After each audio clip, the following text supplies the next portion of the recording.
Bonjour à tous, aujourd'hui on se retrouve dans une vidéo tuto make-up. Alors pour commencer, j'applique ma base illuminatrice de chez Action.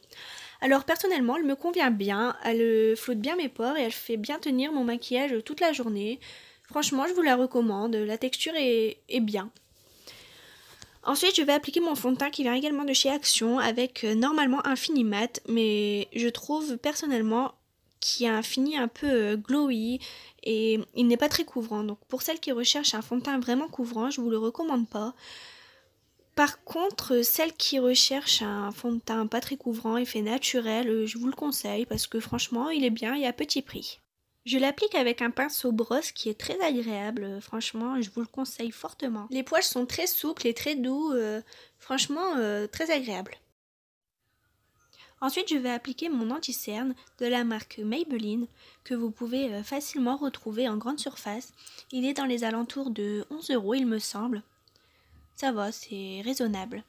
Ensuite, je vais prélever du produit avec mon éponge d'un autre anti-cerne, cette fois-ci plus clair, et je vais l'appliquer sur le premier plus foncé. Pour apporter de la lumière à mon dessous d'œil, bien estompé, surtout avec son éponge, pour pas que ça fasse une grosse démarcation blanche en dessous de l'œil, parce que ouais, ça fait vite dégueulasse. Et surtout, ça va avoir tendance à attirer l'œil plus qu'autre chose, ça va pas avoir l'effet souhaité, quoi.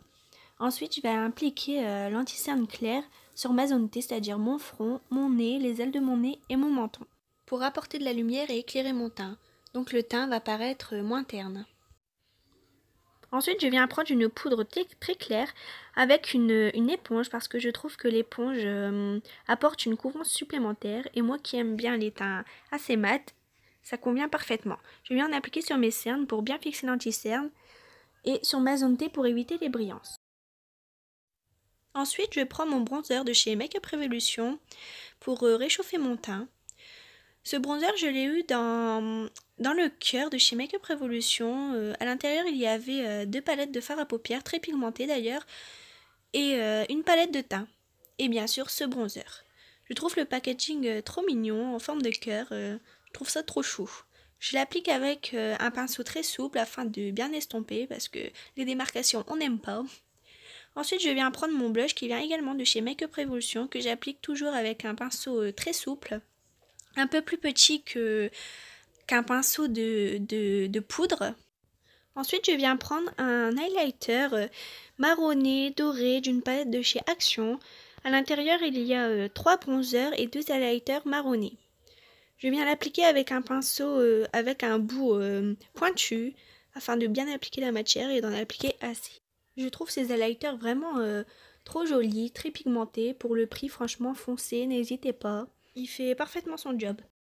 J'en applique au-dessus de mes pommettes, sur le bout de mon nez, sur l'arête de mon nez et au niveau de mes lèvres. Je prends une base qui vient de chez Action, qui est censée être illuminatrice. Je l'applique sur mes paupières, évidemment, pour que mes fards tiennent toute la journée et que les couleurs de mes fards soient plus intenses. Je prends donc la palette de Soft X de chez Make-up Revolution qui est vraiment très très belle. Les couleurs sont très automnales, très jolies. Il y a du orange, du rose, vraiment tout pour faire un make-up très coloré. Je prends un pinceau très fluffy pour appliquer et bien estomper mes fards.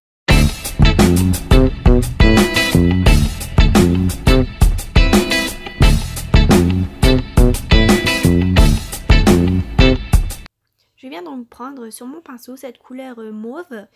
Alors en caméra, elle va paraître très rosée, mais en vrai, elle tire plutôt vers le violet mauve.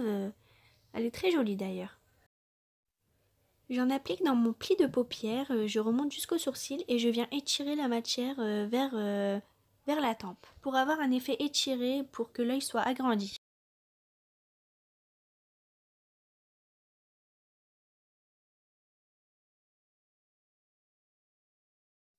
Ensuite, je viens prendre cette couleur très rosée, très flashy et je viens l'appliquer sur les bords de mon violet que je viens d'appliquer pour créer un dégradé. Surtout ne pas zapper l'étape de l'estompage parce que c'est primordial pour avoir un beau maquillage harmonieux avec de beaux dégradés.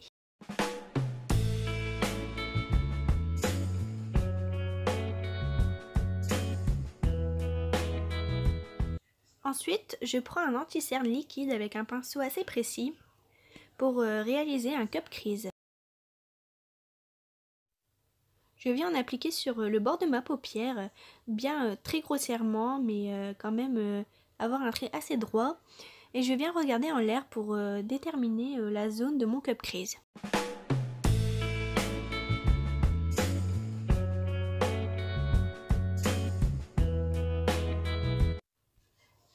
Une fois mon cup crease réalisé des deux côtés, je viens prendre une palette de chez Make Up Revolution, très pigmentée avec des couleurs assez chaudes, assez irisées. Et je viens prendre un rose assez mat, assez clair. Et je viens l'appliquer sur toute ma paupière mobile où j'ai mis de l'anti-cerne.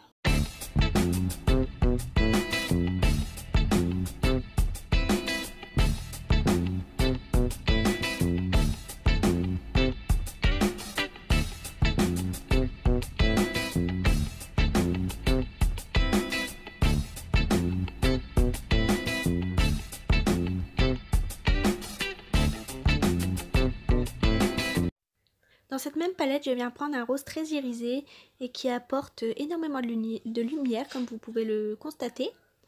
Alors ça va directement agrandir l'œil et apporter beaucoup de lumière. Ce qui est plutôt bien vu que j'ai appliqué juste au-dessus des couleurs foncées et mates.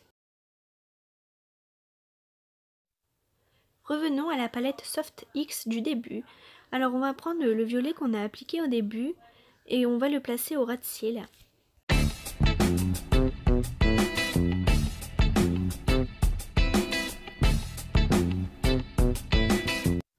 Et on vient reprendre la couleur rosée du début qu'on vient superposer au ras de cils. Après ça, j'applique mon eyeliner en feutre et mon mascara qui viennent tous deux de chez Kiko. Bon, je vous saute cette étape car ce n'est pas très intéressant et voici le résultat des yeux. Et pour finir, j'applique mon crayon à lèvres et mon rouge à lèvres.